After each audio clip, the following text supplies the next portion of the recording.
Hello दोस्तों, आप सभी का स्वागत है आपके अपने यूट्यूब चैनल स्टडी विद सदंस में। फ्रेंड्स, आज के वीडियो में हम बात करने वाले हैं बाल मनोविज्ञान, जिसे हम सीडीबी भी कहते हैं। इसमें एक महत्वपूर्ण टॉपिक डिस्कस करेंगे जिसका नाम है अधिगम वक्र। तो आज के वीडियो में हम बात करेंगे अधिगम वक्र की। ठीक है, तो वीडियो को आप लोग पूरा देखिएगा। 5 से 6 मिनट के अंदर आप लोगों को अधिगम वक्र से जितने भी क्वेश्चन इंपॉर्टेंट बनते हैं, आपकी यूपी टेट का एग्जाम हो, चाहे सीटेट का हो या सुपर टेट का हो, सबके लिए काफ़ी इंपॉर्टेंट रहेगा। तो आइए वीडियो स्टार्ट करते हैं और समझते हैं अधिगम वक्र क्या होता है। फ्रेंड्स, यहाँ पर हम आपको सबसे पहले यहाँ पे क्लियर कर देते हैं कि अधिगम वक्र क्या होता है। तो अधिगम वक्र में हम बात करते हैं कि कोई भी बच्चा या कोई भी बालक जो है, उसके सीखने की गति किस प्रकार से है। उसकी गति में वृद्धि हो रही है सीखने की, या उसकी गति में कमी हो रही है, या कभी उसकी गति सीखने की बढ़ रही है या घट रही है, दोनों चीज़ें एक साथ हो रही। इन सभी का अध्ययन हम अधिगम वक्र में करते हैं। ठीक है, अब बात करेंगे अधिगम वक्र के प्रकारों की बात कर लें। तो अधिगम वक्र के प्रकार में सबसे पहला हम पढ़ेंगे सरल रेखी वक्र। कौन सा पढ़ेंगे दोस्तों? सरल रेखी वक्र के बारे में चर्चा करेंगे। इससे क्वेश्चन बनते हैं। तो यहाँ पर लिखा है कि जिस वक्र में सीखने की दर एक समान होती है उसे सरल रेखीय वक्र कहते हैं। ठीक है, अब यहाँ पर ग्राफ से समझ सकते हैं।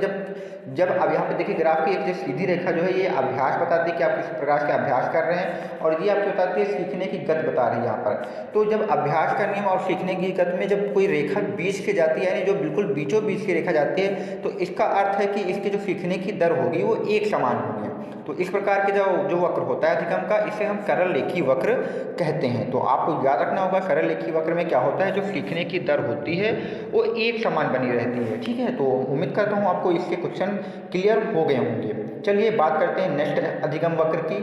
तो नेक्स्ट अधिगम वक्र हमारा यहाँ पर है उन्नतोदर वक्र की बात करेंगे। किसकी बात करेंगे? उन्नतोदर वक्र की। इससे काफ़ी एग्जाम में क्वेश्चन बने हुए हैं और अक्सर आते भी रहेंगे, और आने वाले एग्जाम में आपके बन भी सकते हैं। तो यहाँ पर देखिए, उन्नतोदर वक्र की बात करें तो यहाँ पर लिखा है जिस वक्र में प्रारंभिक सीखने की दर जो हमारी होती है वो तीव्र होती है, लेकिन जो बाद में गति होती है वो सीखने की वो धीमी हो जाती है। ठीक है, इसे हम उन्नतोदर वक्र कहते हैं। और इसका एक नाम और है जो कोई आपको अच्छे से दिमाग में बैठा लेना है, इसे अवतल वक्र भी कहते हैं। क्या कहते हैं फ्रेंड्स? इसे अवतल वक्र भी कहते हैं। तो आपको याद रखना होगा, उन्नतोदर वक्र में क्या होता है, पहले जो गति होती है सीखने की वो काफ़ी तीव्र होती है, उसके बाद जो गति होती है सीखने की वो धीरे धीरे धीमी होती जाती है। और उन्नतोदर वक्र को क्या कहते हैं? अवतल वक्र भी कहते हैं। ये आपको भी अच्छे से यहाँ पे नोट कर लेना है। अब यहाँ पे आप ग्राफ से समझ सकते हैं। यहाँ पे देखिए, ग्राफ अगर कभी सीधा जाए यानी एकदम से ऊपर की तरफ उठ रहा हो, तो इसका मतलब समझ लीजिए कि जो गति है वो काफ़ी तीव्र है, और बाद में जब इसके धीरे धीरे स्लाइड कर रहा हो, नीचे की तरफ झुक रहा हो, तो इसका मतलब ये है कि जो गति है वो धीमी होने लगी है। अगर बीच के जा रहा है तो कहा जाएगा एक समान है। ठीक है,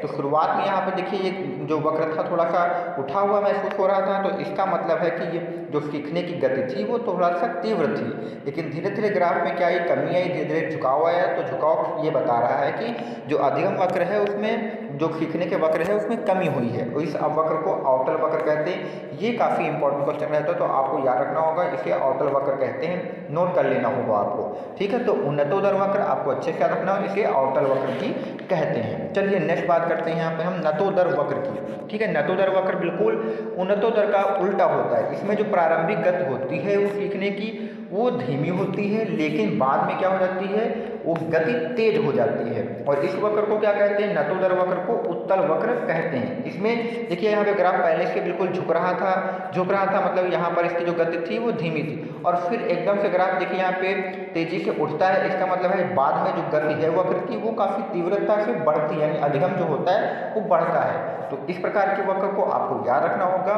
नतोदर वक्र या फिर आपका उत्तल वक्र कहते हैं। तो ठीक है, ये क्वेश्चन काफ़ी एग्जाम में बन सकता है, तो आपको यहाँ से नोट कर लेना होगा कि नतोदर वक्र को उत्तल वक्र भी कहते हैं। ठीक है, तो उम्मीद करता हूँ ये क्लियर हो गया होगा आप लोगों को। चलिए नेक्स्ट बात करते हैं यहाँ पर मिश्रित वक्र की। तो मिश्रित वक्र में क्या होगा, आप लोगों को बता दें कि जिस वक्र में प्रारंभिक जो सीखने की दर होगी वो धीमी होगी। क्या होगी? धीमी होगी, और कुछ समय बाद वक्र की जो गति होगी वो तेज हो जाएगी। फिर से कुछ समय के पश्चात जो वक्र की जो गति होगी वो वैसी बनी रहेगी, ना मतलब धीमी होगी न तेज होगी, और कुछ समय बाद वो जो तेज गति थी उसके बाद फिर से तेज होगी, फिर धीमी होगी। यानी कहने का मतलब ये है कि जिस वक्र में, अधिगम वक्र में गति जो हो वो धीमी हो, फिर तेज हो, और कुछ समय के लिए रुकी रहे, और फिर से धीमी हो, तेज हो, धीमी हो, ये सभी उतार चढ़ाव होते रहेंगे, तो उस वक्र को हम लोग मिश्रित वक्र कहते हैं। और इसका जो वक्र होता है, इसकी जो आकृति होती है, क्वेश्चन पूछा गया कि मिश्रित वक्र का जो मिश्रित वक्र है इसका आकृति कैसी होती है, तो ये एस प्रकार की आकृति बनाता है। तो आप देख सकते हैं यहाँ पे इसका वक्र देख सकते हैं, जो मिश्रित वक्र है इसकी जो आकृति है वो एस प्रकार की। इसका मतलब है कि पहले यहाँ पे धीमी थी, फिर तेज हुई, फिर एकदम से सीधी रही, फिर धीमी हुई, फिर तेज, ऐसे चलता रहता है। तो याद रखना होगा कि मिश्रित वक्र को भी हम क्या कहते हैं, एस प्रकार का वक्र भी कहते हैं। इसमें क्या होता है, जो अधिगम वक्र की जो दर होती है सीखने की, वो धीमी तेज ऐसे चलती रहती है। तो इसी के साथ हमने यहाँ पर अधिगम वक्रों को यहाँ पे क्लियर कर लिया है, जो कि हमारे 4 प्रकार के अधिगम वक्र थे, इनको हमने यहाँ पर क्लियर कर दिया है। तो उम्मीद करता हूँ आप सभी को अधिगम वक्र से अच्छे से समझ में आ गया होगा। इसके जो क्वेश्चन आपके एग्जाम में बनेंगे तो आप लोगों के हो जाएंगे। अगर वीडियो पसंद आया है तो प्लीज़ चैनल को लाइक, सब्सक्राइब और दोस्तों में शेयर करें।